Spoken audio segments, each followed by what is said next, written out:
The champagne flutes made a crystalline sound when they touched, delicate, expensive, the kind of noise that happens in rooms where people wear watches worth more than my annual salary. Congratulations echoed around the private dining room, bouquets of words directed at my sister Victoria as she accepted praise for her promotion to Senior Vice President of Marketing at Pemberton Industries. I stood near the back wall, holding sparkling water in a glass identical to everyone else's champagne flutes, dressed in the only blazer I owned that didn't have ink stains on the cuffs. The scent of white truffle and seared duck breast floated through the air, mixing with expensive perfumes and the particular smell of new money trying to perform old elegance. Then my throat began to close. It started as a tickle, the kind you might dismiss as the beginning of a cough. But I'd lived with severe shellfish allergies my entire life. I knew the difference between a tickle and the first whisper of anaphylaxis. My tongue started swelling. My lips began to tingle and burn. I reached for my purse, fumbling for my EpiPen, but my fingers were already clumsy, my vision beginning to tunnel at the edges. The sound that came out of my throat wasn't a cough, it was a wheeze, wet and desperate.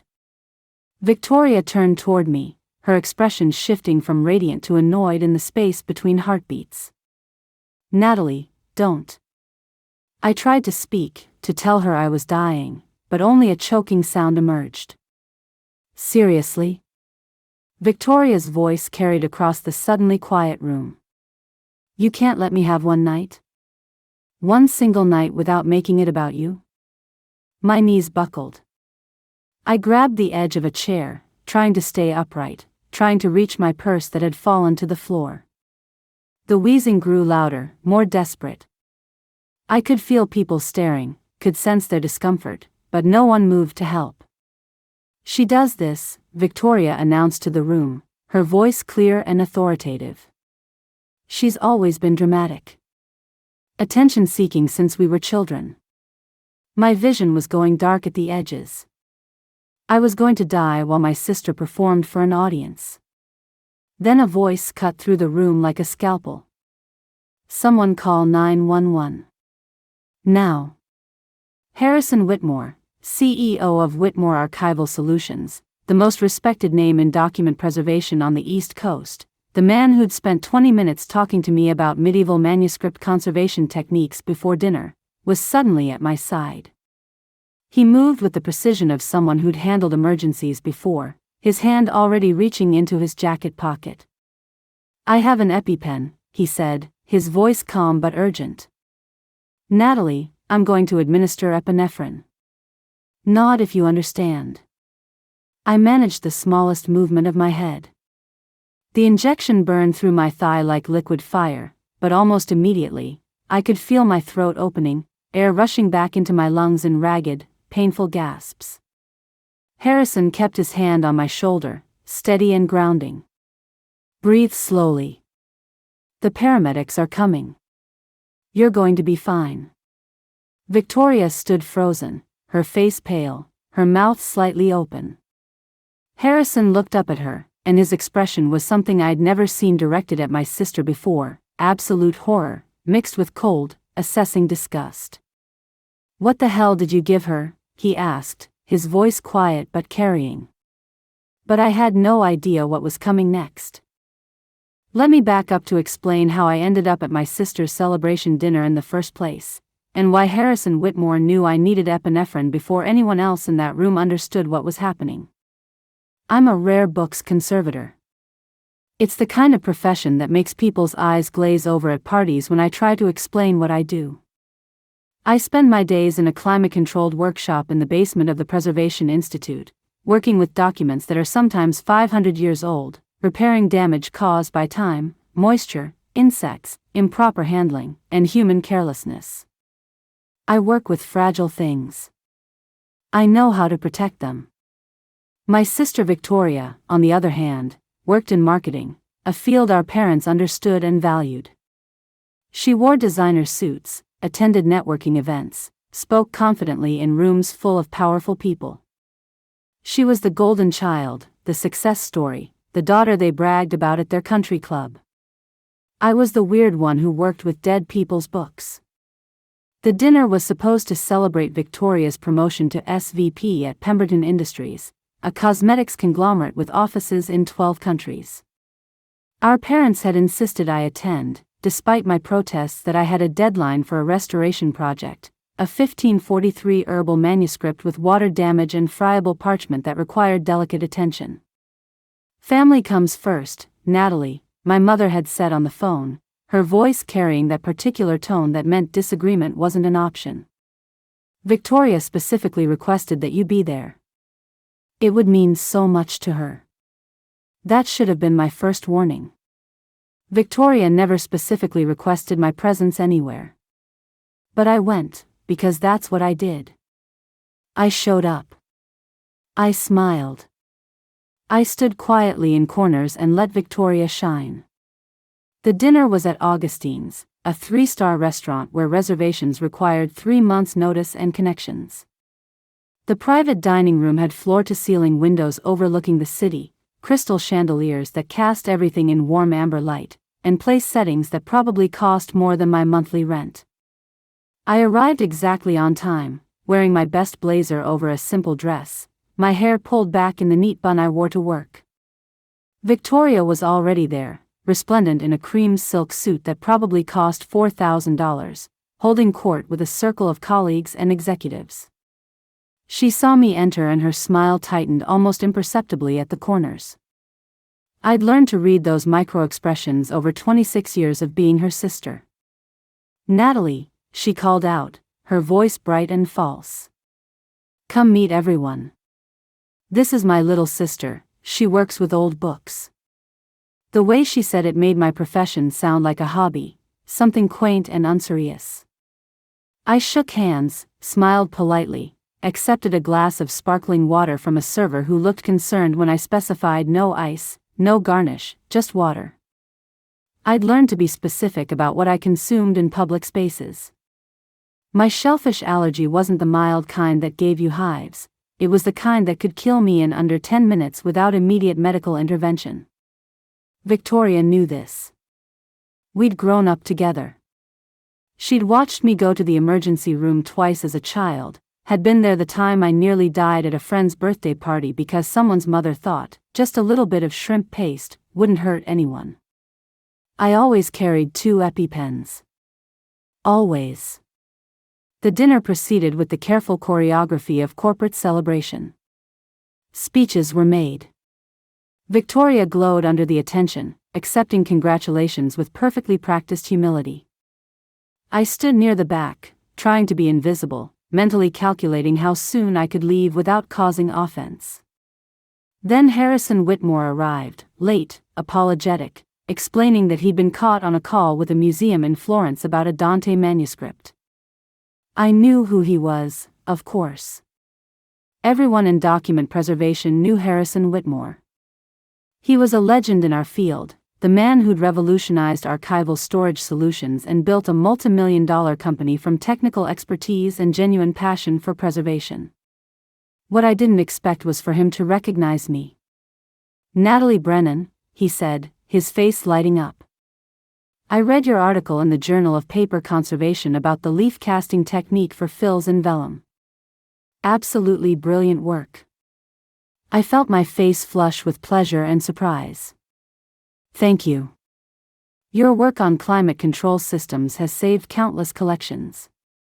We fell into conversation immediately, the kind of detailed, technical discussion that happens when 2 specialists meet and discover they speak the same language.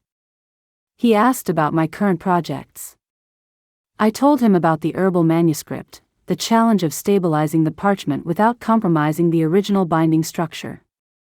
20 minutes passed while we talked, standing near the windows, completely absorbed in the mechanics of preservation. I didn't see Victoria watching us. Didn't notice the way her jaw tightened, the way her fingers curled around her champagne flute, the way her eyes went flat and cold. If only I knew what I was walking into. When dinner was announced, I assumed Harrison would return to wherever he'd been originally seated. Instead, someone had rearranged the place cards, and he ended up directly across from me, continuing our conversation between courses. "You should come visit my facility," he said, enthusiasm clear in his voice.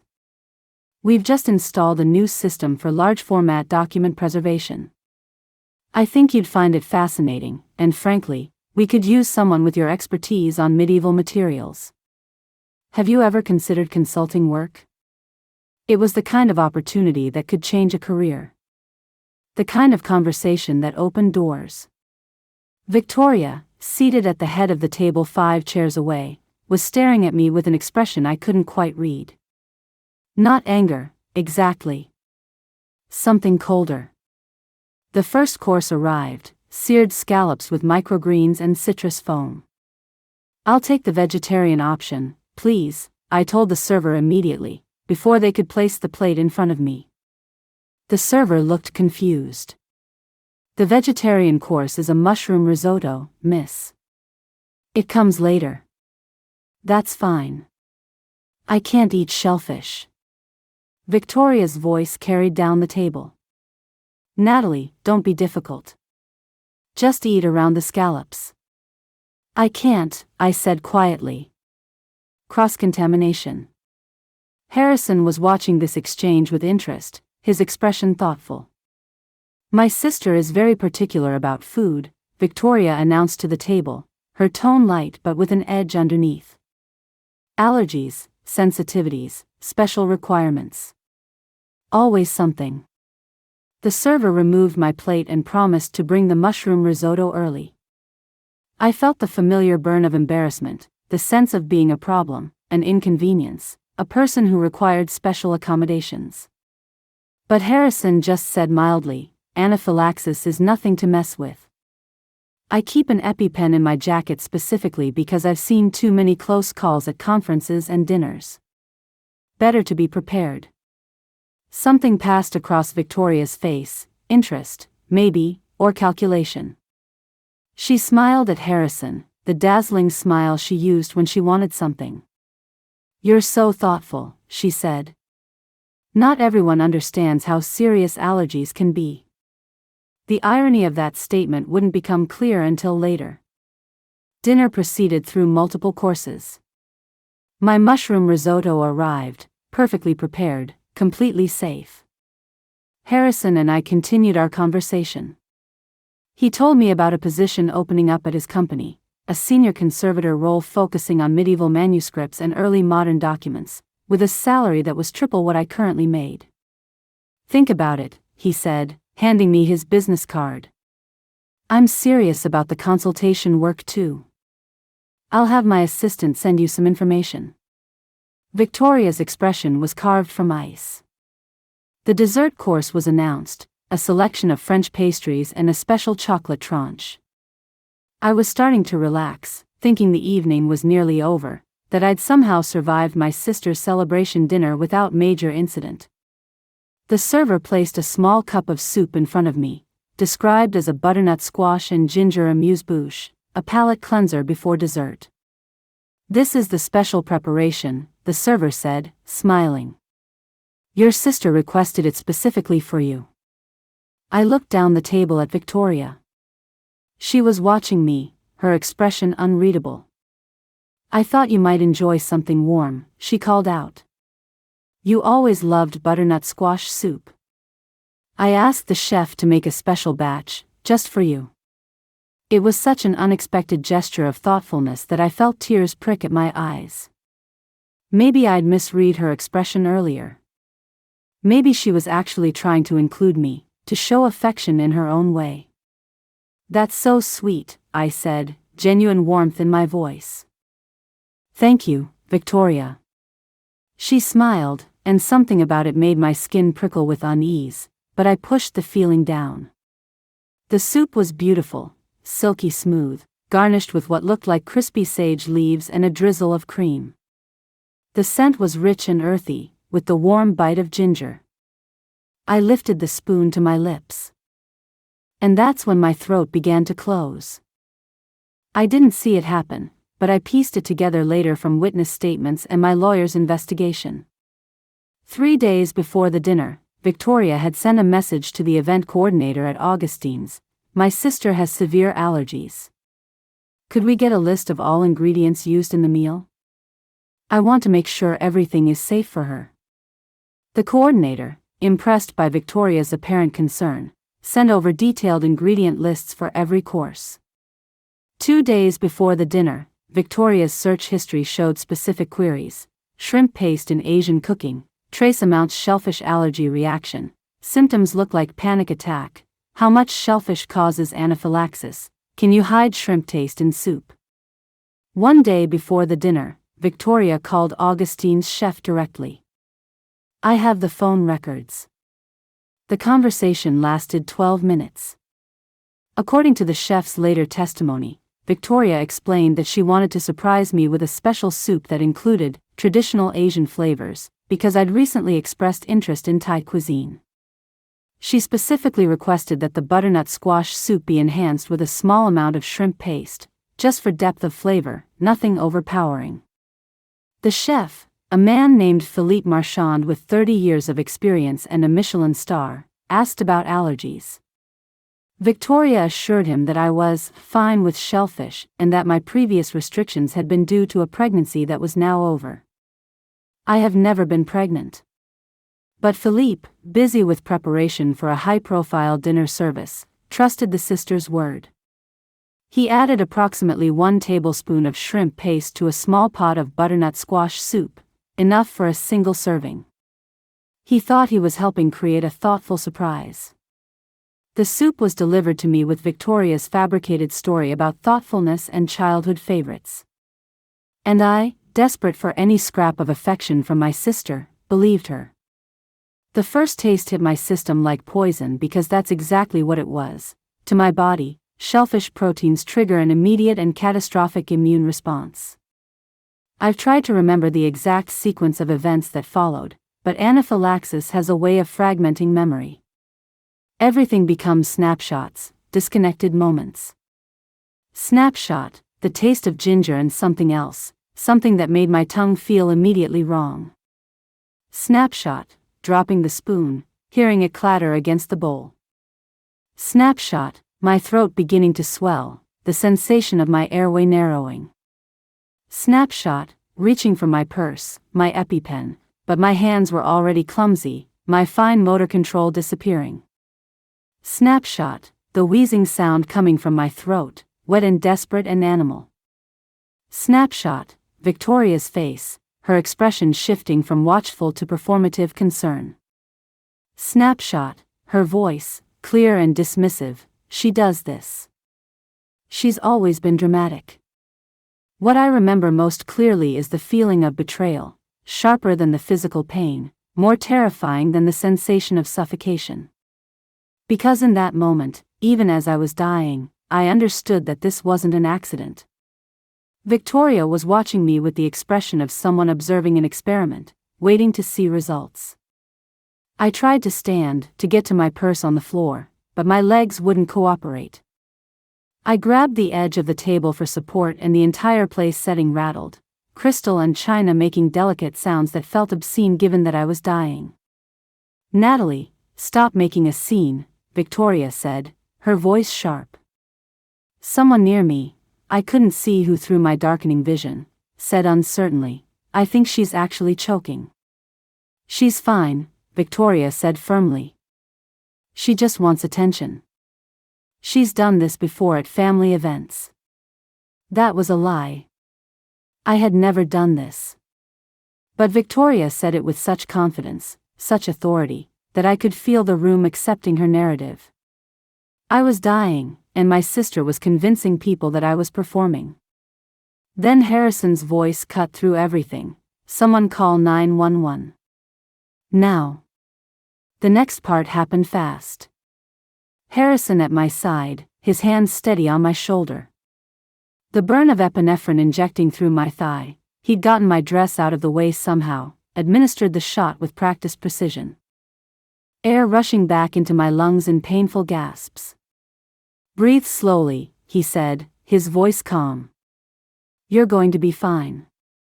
But over his shoulder, I could see Victoria's face, and the expression there was something I'd never seen before, genuine fear, mixed with calculation, the look of someone rapidly trying to revise their story. Harrison looked up at her, and his voice was no longer calm, it was cold with fury. "What the hell did you give her?" Victoria's mouth opened and closed. I didn't. "The soup," Harrison said, his voice cutting. "She reacted immediately after tasting that soup." "What was in it?" "Just butternut squash," Victoria said quickly. "I asked them to make it special for her. She loves butternut squash. Natalie has a severe shellfish allergy," Harrison interrupted, his tone factual. "I'm looking at hives forming across her face and neck. Her lips are swollen. This is classic anaphylaxis." That soup had shellfish in it. The room had gone completely silent. 23 people in designer clothing, holding expensive wine glasses, staring at my sister. Victoria's face cycled through expressions: shock, denial, confusion, each one perfectly performed. "No, that's impossible. I specifically told them about her allergies." "I would never." "You told the chef what?" Harrison's question was sharp. "I told them to make sure everything was safe," Victoria said, and her voice broke in exactly the right place. "I was trying to do something nice. I thought, maybe there was a mistake in the kitchen. This isn't my fault." I was still gasping, still trying to breathe properly, but I was conscious enough to watch my sister work. To see her construct her defense in real time. Harrison kept his hand on my shoulder, grounding and protective. "The paramedics are 2 minutes out," someone called. "Don't let them clean this up," I managed to whisper, my voice raw and strange. "The bowl. Don't let them take the bowl." Harrison's eyes sharpened. He looked at the soup bowl, still sitting on the table, mostly full. Then he looked back at Victoria with an expression that made her take a step backward. "Nobody touched that bowl," he said, his voice carrying authority. "That's evidence." Victoria laughed, the sound high and brittle. "Evidence? This was an accident. A terrible accident. You can't possibly think, I think," Harrison said slowly, "that you told your sister this soup was safe. I heard you say you'd requested it specially for her. And 30 seconds after she tasted it, she went into anaphylactic shock. So yes, Victoria, I think we need to preserve evidence." My mother had pushed through the crowd of frozen guests. "This is ridiculous," she said, her voice shrill. "My daughter would never hurt her sister. This is some kind of terrible mistake. Natalie, tell them this was a mistake." I looked at my mother, then at Victoria, and I saw my whole childhood reflected in their faces, the golden child and the problem child, the one who mattered and the one who was supposed to stay quiet and grateful for whatever scraps of affection came her way. And I realized something in that moment, even as I struggled to breathe: my silence wasn't forgiveness. It was strategy. "Mistake," I whispered, the word costing me. "Don't call police." Relief flooded Victoria's face. My mother's expression shifted to approval. Finally, I was being reasonable, being the good daughter who protected the family. Harrison looked at me with surprise, but I held his gaze and tried to communicate everything I couldn't say aloud. "Not yet. Not here. I need evidence first." He hesitated, then nodded slightly. He understood. The paramedics arrived in a flurry of professional efficiency. They checked my vitals, administered a second dose of epinephrine, explained that I needed to go to the hospital for observation. Anaphylaxis can have a delayed secondary reaction. As they loaded me onto a stretcher, I looked back at the private dining room. Harrison was standing guard over my soup bowl. Victoria was surrounded by our parents, her face buried in our mother's shoulder, performing devastation. And I thought, she has no idea what's coming. That was my first small victory, the moment I decided to stop being the quiet sister who kept the peace, and became something much more dangerous. I became the kind of person who documents everything. The emergency room at St. Catherine's was fluorescent bright and sterile cold, the opposite of Augustine's amber elegance. I lay on a hospital bed while a nurse monitored my vitals and a doctor examined the hives that covered my arms and throat. "You're lucky your friend had an EpiPen," the doctor said, making notes on a tablet. "Without immediate intervention, severe anaphylaxis can be fatal within minutes. You understand that, yes?" "Yes," I said, my voice still raw. "What did you ingest?" "Butternut squash soup. But I have a severe shellfish allergy. I think there might have been cross-contamination." The doctor looked up sharply. "You think, or you know?" "I need to know for certain," I said carefully. "Is there a way to test what was in the soup? If you have a sample, we can send it for analysis." "But that would require..." He paused. "Do you suspect this was intentional?" I met his eyes. "I need to know what was in that soup." He studied me for a long moment, then nodded slowly. "I'll note in your chart that you want the substance tested. If someone brings in a sample, we can send it to the lab." 20 minutes later, Harrison Whitmore walked into my emergency room bay carrying a plastic container. Inside was my soup bowl, carefully preserved. "I told the restaurant this was potential evidence in a medical emergency," he said, setting it on the counter. They weren't happy, but they understood the liability implications. "Thank you," I whispered. He pulled up a chair next to my bed. "Natalie, I need to ask you something, and I need you to be honest with me. Did Victoria know about your shellfish allergy?" "Yes." "Did she tell you that soup was safe?" "She said she'd requested it specially for me. That I'd always loved butternut squash soup." Harrison's jaw tightened. I was standing at the bar when the server came out of the kitchen with that bowl. "I saw Victoria point at you specifically, saw her say something to the server." The server nodded and walked directly to you with the soup. Something cold settled in my chest. "You saw her direct the server to me?" "Yes." "And Natalie, when you started reacting, before I intervened, Victoria wasn't calling for help. She was watching. Just watching." We sat in silence for a moment. "I'm going to ask the restaurant for their security footage," Harrison said quietly. "And I'm going to ask some questions about how that soup was prepared. If this was what I think it was, you need to press charges." "Not yet," I said. "Why not?" "Because I need to be sure. I need documentation. I stopped, trying to articulate what I was feeling. "I work with fragile things. Before you repair something, you document everything. You photograph the damage. You test the materials. You build a complete record. Otherwise, later, people can claim you caused the damage yourself." Harrison's expression shifted to understanding. "You're building a case." "I'm documenting what happened." "Smart," he said. "Do you have a lawyer?" "No." "I'll send you some names." He stood, then paused. "I've worked in conservation for 30 years, Natalie. I've seen people destroy priceless artifacts through carelessness, and I've seen people destroy them through malice. The documentation is always what proves the difference." After he left, I lay in the hospital bed and thought about Victoria.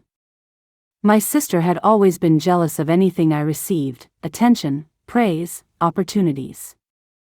But this was different. This was premeditated. This was attempted murder dressed up as thoughtfulness. And she'd almost gotten away with it. My phone buzzed. A text from my mother: "Victoria is devastated. She's beside herself. Please call her and tell her you forgive her. This was an honest mistake and she needs to know you don't blame her."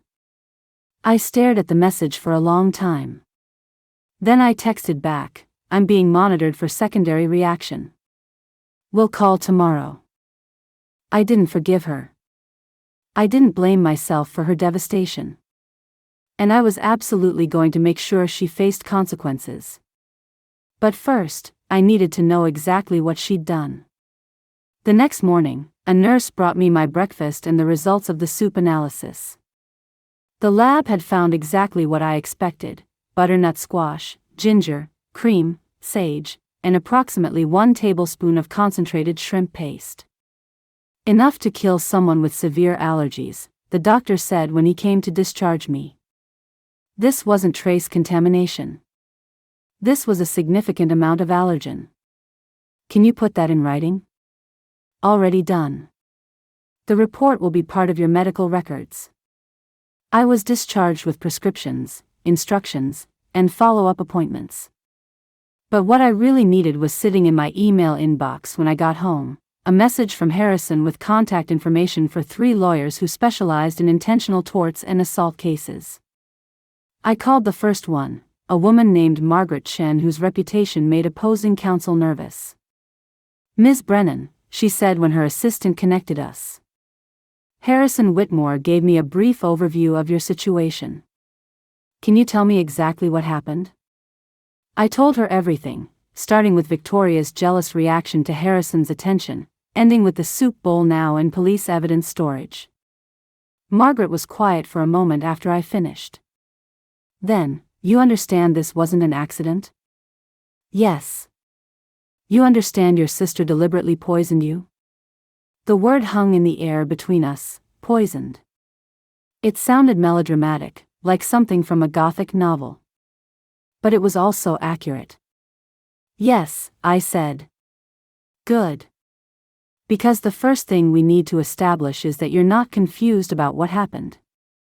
The second thing we need to establish is documentation. Harrison mentioned you preserved the evidence?" "The soup bowl is at the hospital. The lab results are in my medical records. Harrison saw Victoria direct the server to bring me that specific bowl."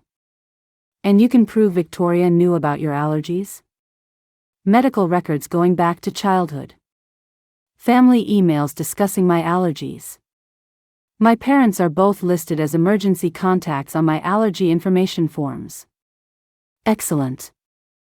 I'm going to need you to write down everything you remember, in chronological order. Every conversation, every interaction. Especially anything Victoria said before or during the dinner. Can you do that?" "I document things for a living," I said. "Yes. One more question: why didn't you want to call the police at the scene?" I took a breath. "Because I wanted to build an airtight case first. I wanted documentation that couldn't be dismissed or explained away. And I wanted to give my family enough rope to hang themselves." There was a smile in Margaret's voice. "Ms. Brennan, I think we're going to work very well together." Over the next week, Margaret and I built a case that was as thoroughly documented as any manuscript restoration I'd ever completed. We obtained the lab analysis proving the presence of shrimp paste in the soup, my complete medical history documenting my shellfish allergy, security footage from Augustine's showing Victoria speaking to the event coordinator, then later to Chef Philippe phone records showing Victoria's call to the restaurant, the event coordinator's testimony about Victoria's request for ingredient lists, Chef Philippe's testimony about the phone call, and Victoria's specific instructions to add shrimp paste. But the most damning evidence came from Victoria's own phone. Margaret filed a subpoena for Victoria's text messages and internet history. And there it was, documented in searchable timestamps: day -3. Shrimp paste in soup recipes, day -3. How much shellfish causes allergic reaction, day -2. Can anaphylaxis look like panic attack, day -2. Symptoms of shellfish poisoning, day -2. Hiding seafood taste in vegetable soup. She'd researched it. She'd planned it. She'd known exactly what she was doing. The message thread between Victoria and her best friend was even more damning. Victoria: "That Harrison guy spent the whole cocktail hour talking to Nat about books. At MY's celebration dinner. Can you believe that? Friend: That's so rude, Victoria. She's always doing this. Always finding ways to make things about her. I'm so sick of it.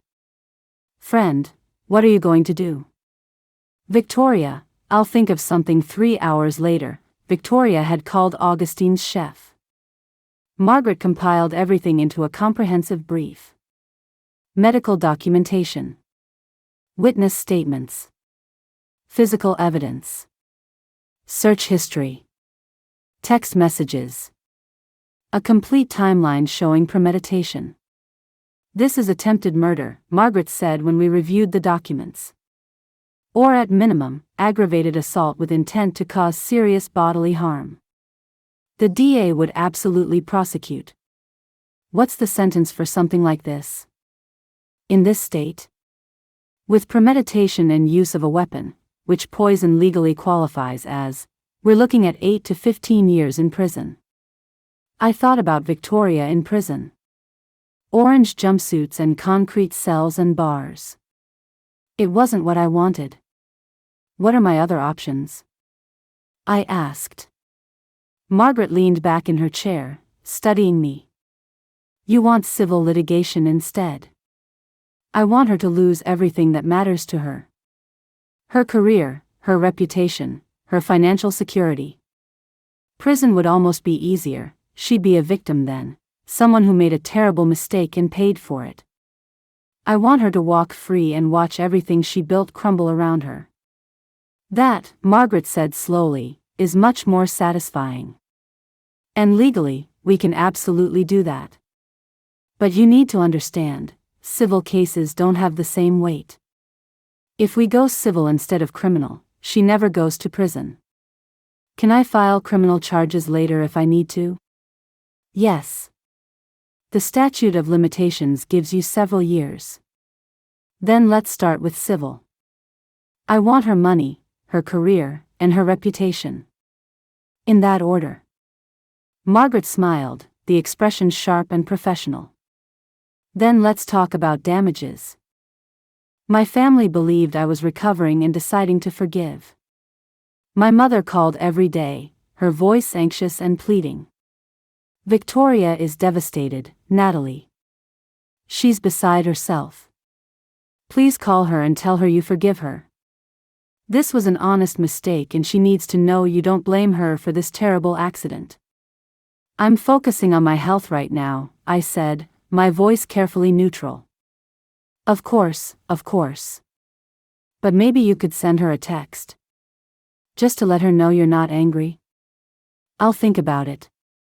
What I was actually doing was working with Margaret to calculate damages. Medical expenses are straightforward, Margaret explained, spreading documents across her conference table. Emergency room visit, ambulance, follow-up appointments, therapy for trauma. We're looking at around $40,000 in direct costs. That's not enough. Margaret smiled. I'm not finished. We have lost wages from time off work, though given your job security, that's minimal. But then we get into the interesting damages. Pain and suffering, emotional distress, loss of enjoyment of life, and, this is the important one, punitive damages. Explain punitive. Punitive damages are designed to punish the defendant for particularly egregious conduct and deter similar behavior in the future. Premeditated poisoning absolutely qualifies. We can ask for substantial punitive damages. How substantial? Based on the evidence and Victoria's income? I think we can make a case for $750,000. I felt something cold and sharp settle in my chest. That would destroy her financially. Yes, Margaret said simply. It would. Is that what you want? I thought about Victoria watching me choke, telling a room full of witnesses that I was being dramatic. I thought about her internet searches, her calculated planning, her complete lack of remorse. Yes, I said. That's exactly what I want.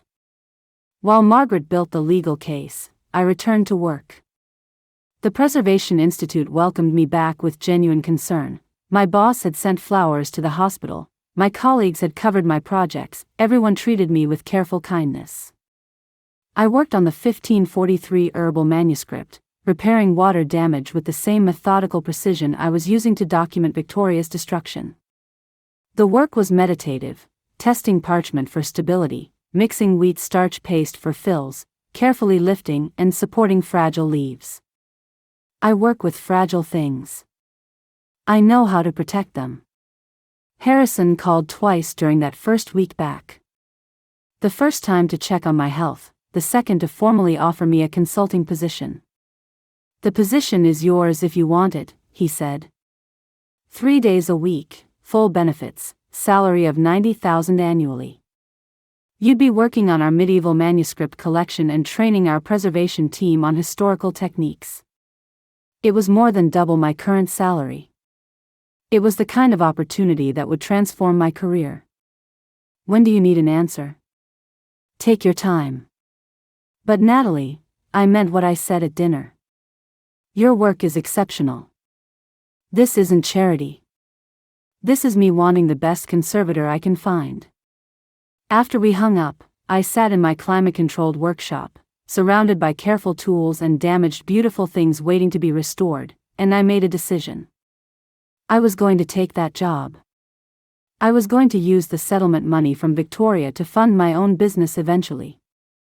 And I was going to build something extraordinary from the ashes of her attempt to destroy me. But first, I had to sit through mediation. My parents had been calling constantly, their voices cycling through anger, pleading, and guilt.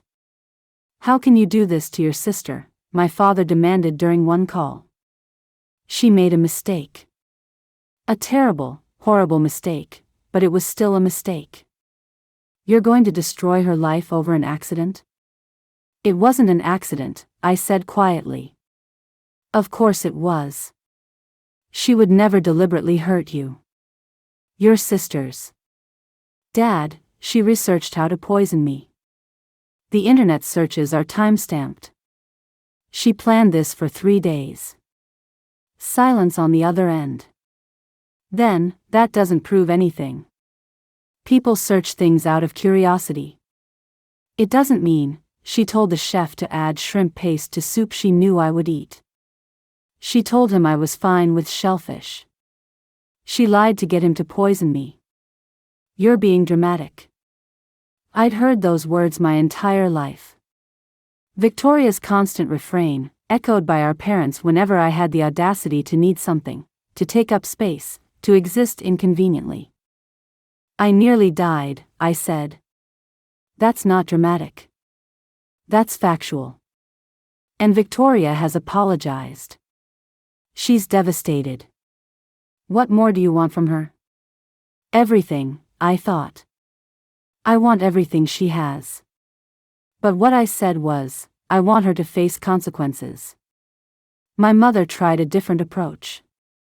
She came to my apartment unannounced, her face carefully made up, her clothing expensive and tasteful. "Natalie, sweetheart, we need to talk about this lawsuit."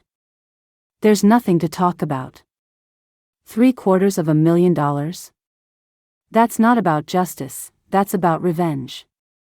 I looked at my mother, this woman who had spent 26 years making it clear that I was the disappointing daughter, the one who worked with dusty books instead of doing something impressive. "You're right," I said. "It is about revenge. Victoria tried to kill me because she was jealous. And she would have gotten away with it if Harrison hadn't been there. So yes, I want revenge. I want her to understand that actions have consequences. She's your sister. She was my sister. Now she's someone who tried to murder me. There's a difference." My mother's face hardened. "If you go through with this lawsuit, you're destroying this family. Your father and I won't be able to show our faces at the club. Victoria's career will be over. Is that what you want?" I thought about all the times I'd been told to be quiet, to not make a fuss, to let Victoria shine. All the times my accomplishments had been dismissed as trivial while Victoria's most minor achievements were celebrated. "Yes," I said. "That's exactly what I want." She left without another word. Margaret sent the official demand letter 2 weeks after the incident. Victoria had a choice: settle for $750,000 in damages, or face a civil trial where all the evidence, the searches, the texts, the witness testimonies, the premeditation, would become public record. The letter also noted that I was reserving the right to pursue criminal charges, which could result in 8 to 15 years in prison for attempted murder. Victoria's response came through her lawyer, a hasty hire, someone her parents had found through their country club connections. He tried to negotiate, $50,000, take it or leave it. His client was being generous. Margaret's response was surgical. Your client researched poison methods, lied to a chef to introduce allergens into food, and watched my client suffocate while telling witnesses she was faking. The evidence shows clear premeditation and intent. $750,000, or we go to trial and add the criminal charges. You have 72 hours to decide. 48 hours later, Victoria's lawyer called back. They'd agreed to mediation. The mediation took place in a conference room at Margaret's law firm, neutral territory with recording equipment and a professional mediator. I arrived early, dressed in a simple navy suit, carrying a leather portfolio. I looked like exactly what I was, a professional woman who took her work seriously. Victoria arrived 15 minutes late. She wore a soft pink sweater set, minimal makeup, and pearl earrings, an outfit calculated to make her look young, vulnerable, innocent. Her eyes were red-rimmed as if she'd been crying. Our parents flanked her like bodyguards. The mediator, a woman named Susan Park with 30 years of experience in civil litigation, gestured for everyone to sit. Before we begin, Susan said, I want to clarify the purpose of this mediation. We're here to discuss settlement of Ms. Brennan's civil claim against Ms. Victoria Brennan for intentional infliction of emotional distress, assault, and battery. Ms. Brennan has also reserved the right to pursue criminal charges. Does everyone understand? Victoria's lawyer nodded. My father looked furious. My mother was staring at me with an expression I couldn't quite read. Ms. Brennan has provided extensive documentation, Susan continued, opening a folder. I've reviewed the materials. Chef Philippe's testimony regarding the phone call and specific instructions. Security footage. Internet search history. Text messages. Medical records. Witness statements. The lab analysis of the soup. She looked at Victoria. Ms. Victoria Brennan, before we proceed, do you dispute any of these facts? Victoria's lawyer started to speak, but Victoria interrupted, her voice small and wavering. It wasn't supposed to be that bad. I just thought, maybe she'd feel a little sick. Get a little attention.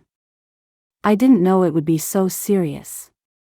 The room went completely silent.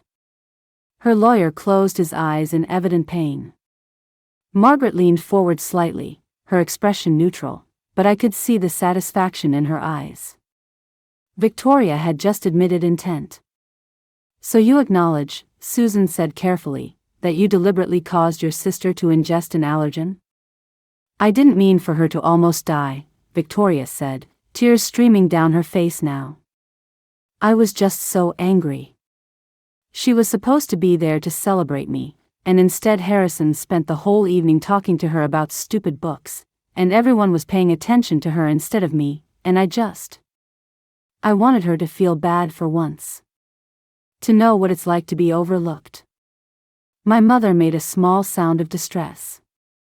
My father said, Victoria, stop talking. But she couldn't stop. The words poured out of her like poison draining from a wound. I'm not a bad person. I'm not. I just made one mistake. One stupid mistake because I was hurt and angry. And now she wants to destroy my entire life over it? That's not fair. I apologized. I said I was sorry. What more does she want from me? I let her finish. Let her perform her breakdown for the mediator and the recording equipment. Then I spoke for the first time since entering the room. You researched how to poison me for 3 days. You lied to a chef to contaminate my food. You told witnesses I was faking while I was dying. You showed no remorse until you were caught. And you still think this was one mistake that deserves forgiveness? Victoria looked at me, her eyes wide and wet. Nat, please. I'm your sister. We're family. You were my sister, I said quietly. Now you're someone who tried to kill me because you were jealous. There's a difference. Margaret opened her portfolio and pulled out a thick document. I've prepared a settlement agreement. Ms. Victoria Brennan will pay Ms. Natalie Brennan $750,000 in damages, paid in monthly installments over 3 years.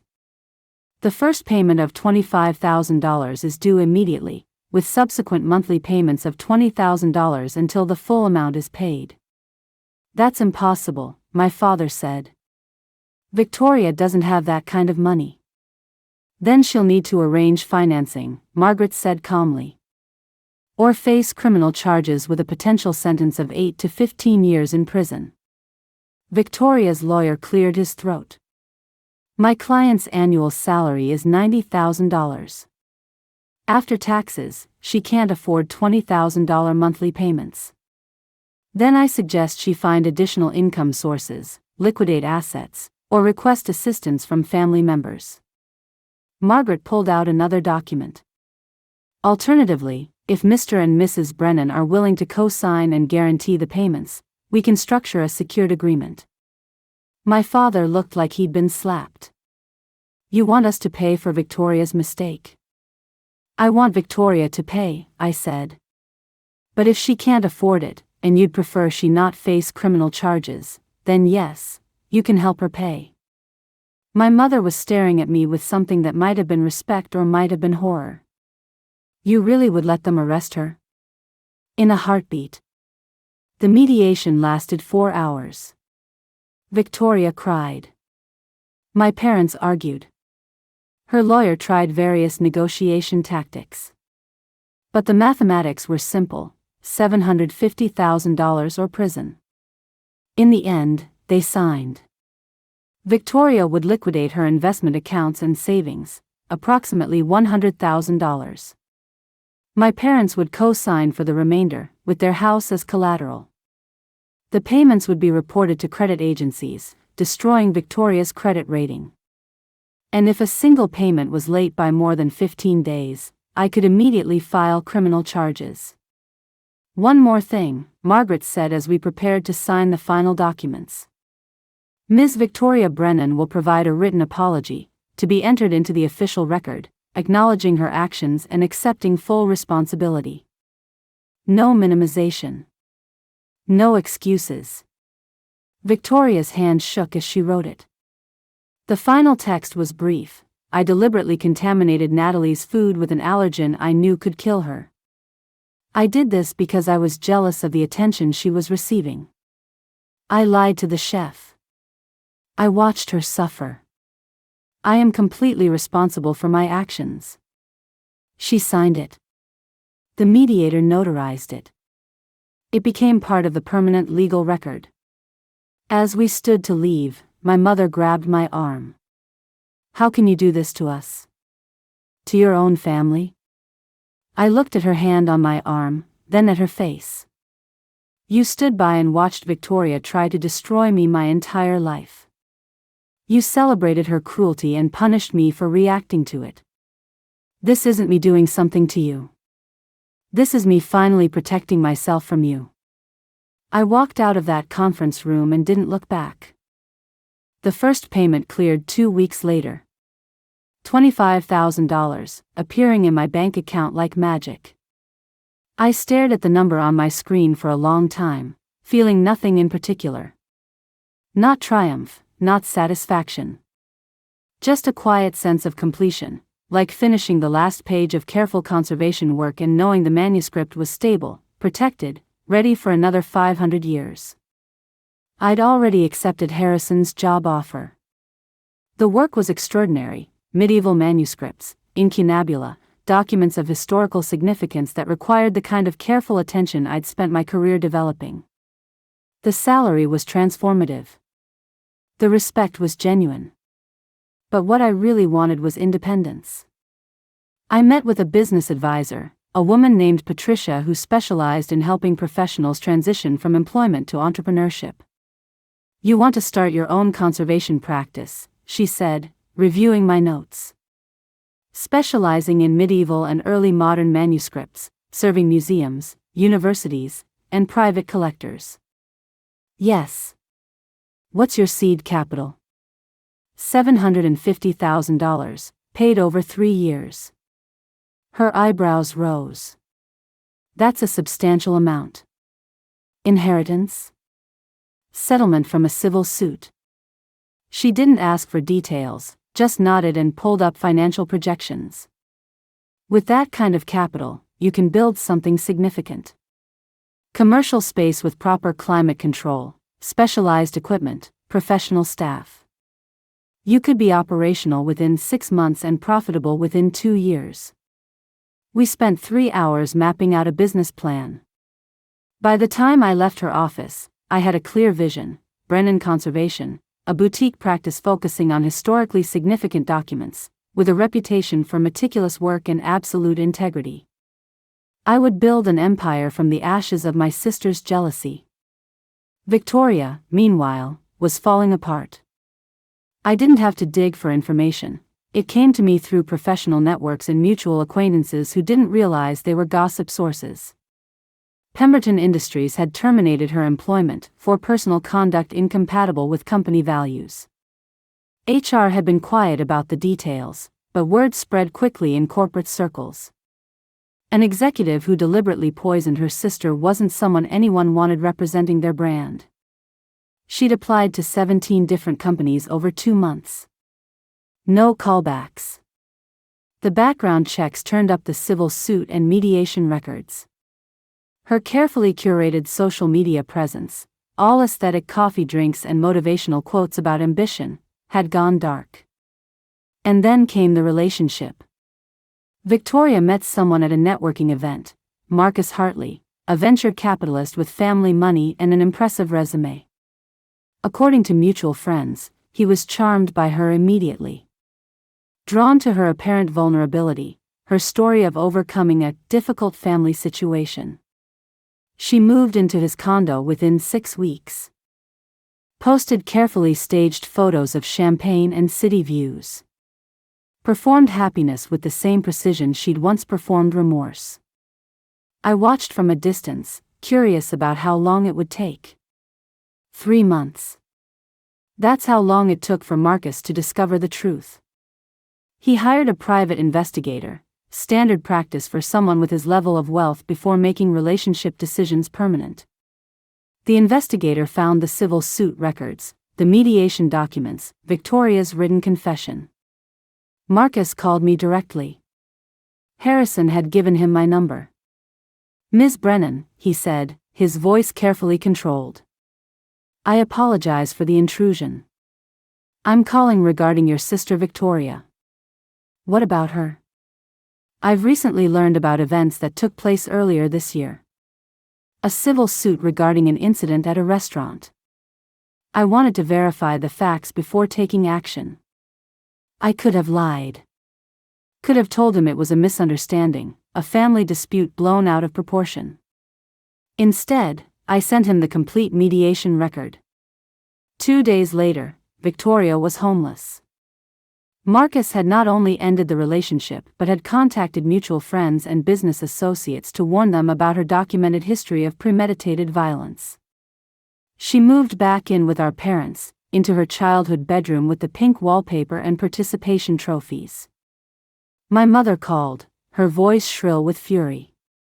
"You told Marcus everything. You deliberately sabotaged Victoria's chance at happiness." He asked for the truth. I provided documentation. She was finally moving forward. Finally rebuilding. And you destroyed it. She destroyed herself when she poisoned me. I'm just making sure the consequences stick. My father sent an email: "You've become someone I don't recognize. Cold. Calculating. Cruel. Your sister made one mistake and you've turned it into a campaign of destruction. I'm ashamed to call you my daughter." I read the email 3 times, feeling nothing. Then I blocked both of their email addresses and phone numbers. The monthly payments continued arriving, precisely on schedule. $20,000, every 30th of the month, for 36 months. I used it to build Brennan Conservation. I found a perfect space, a converted warehouse in the Arts District with massive windows, high ceilings, and bones that could support the environmental controls necessary for document preservation. The rent was reasonable because the space needed extensive renovation. I hired contractors who understood the requirements: climate control systems, air filtration, specialized lighting, security systems designed for valuable artifacts. I hired 2 junior conservators fresh from graduate programs, demolished and hungry for experience. I invested in equipment, microscopes, environmental monitors, specialized tools, archival materials.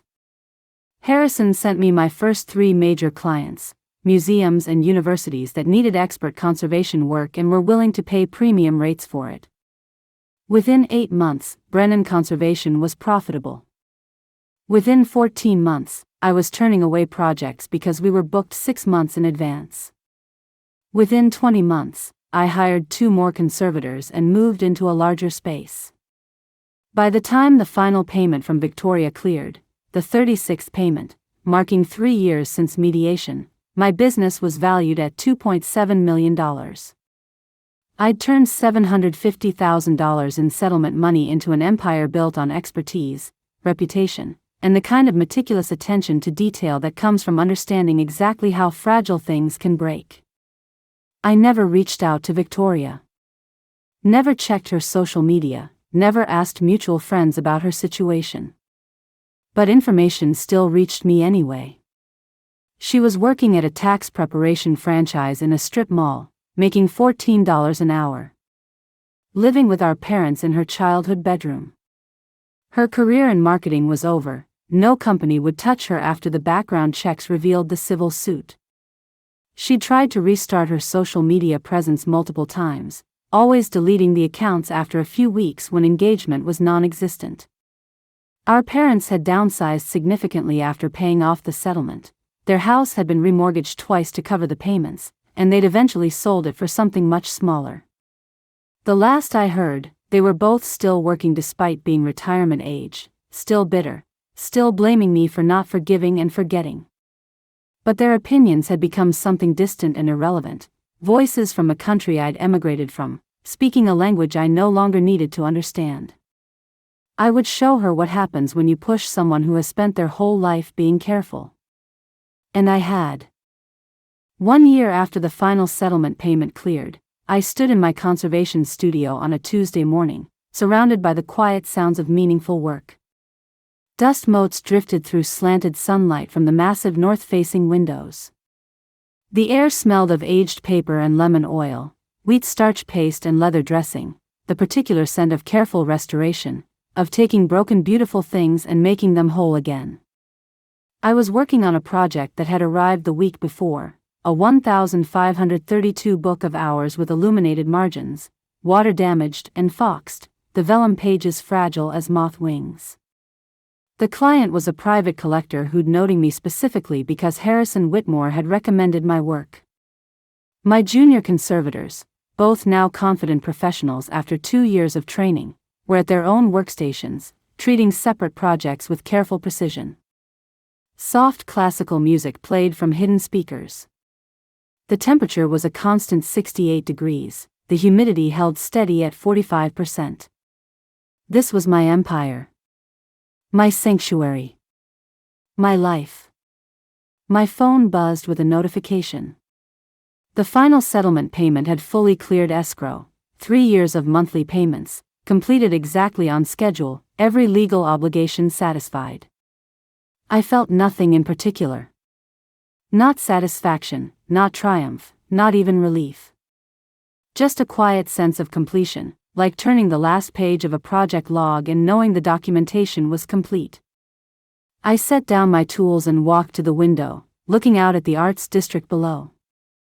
Other converted warehouses, galleries, studios, a community of people who made beautiful things, who understood the value of careful work.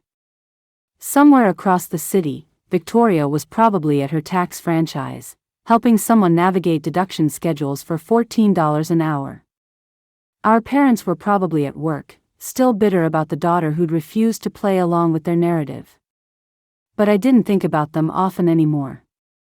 They'd become irrelevant, problems I'd solved through documentation and strategic action, then archived in my memory like completed projects. My phone rang. Harrison. Natalie, I have a potential client for you. Getty Museum, medieval manuscript collection, significant water damage from a recent pipe break. 6-figure restoration project. Are you interested? Send me the details, I said. Already done. They want to meet with you next week. I told them you're the best manuscript conservator on the East Coast. Thank you, Harrison. Thank you for making me right. After we hung up, I returned to my workstation. The Book of Hours lay open under careful lights, its damaged pages waiting for attention. I work with fragile things. I understand how they break, how damage spreads when left untreated, how sometimes the only way to preserve something precious is to remove the harmful elements completely.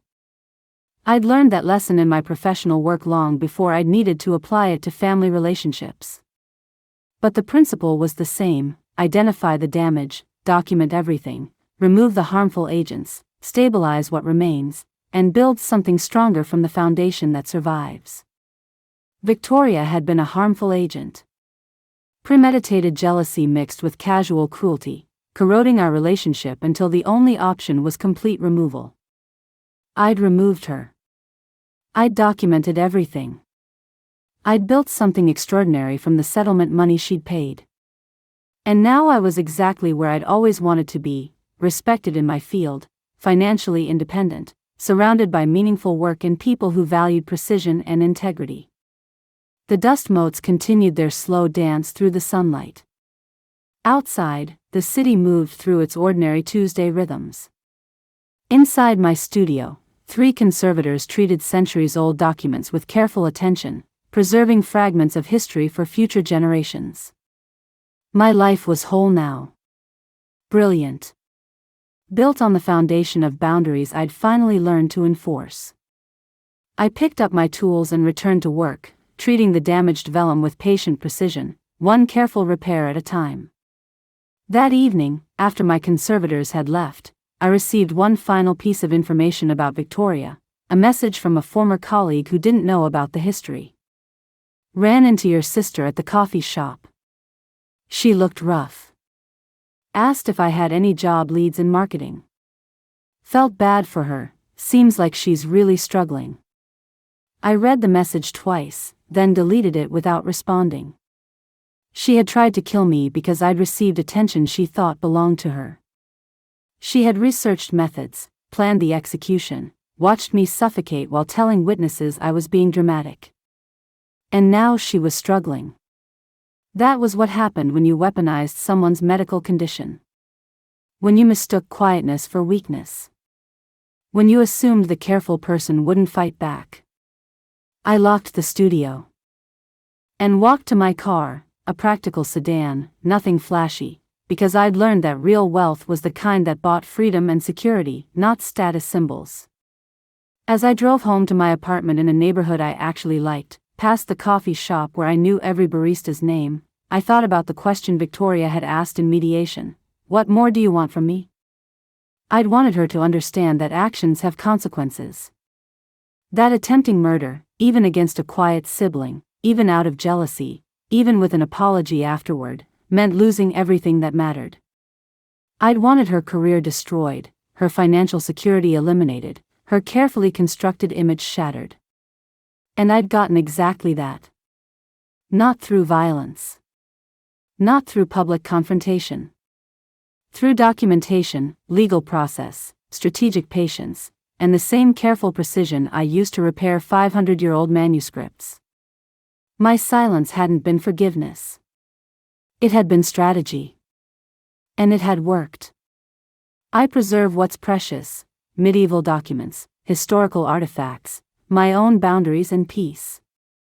I eliminate harmful agents, whether they're iron gall ink eating through 16th century vellum or toxicity in blood relations. The principle is the same. The results are permanent. And I sleep perfectly well at night, in my quiet apartment, surrounded by books I've restored, dreaming about projects I'll complete tomorrow.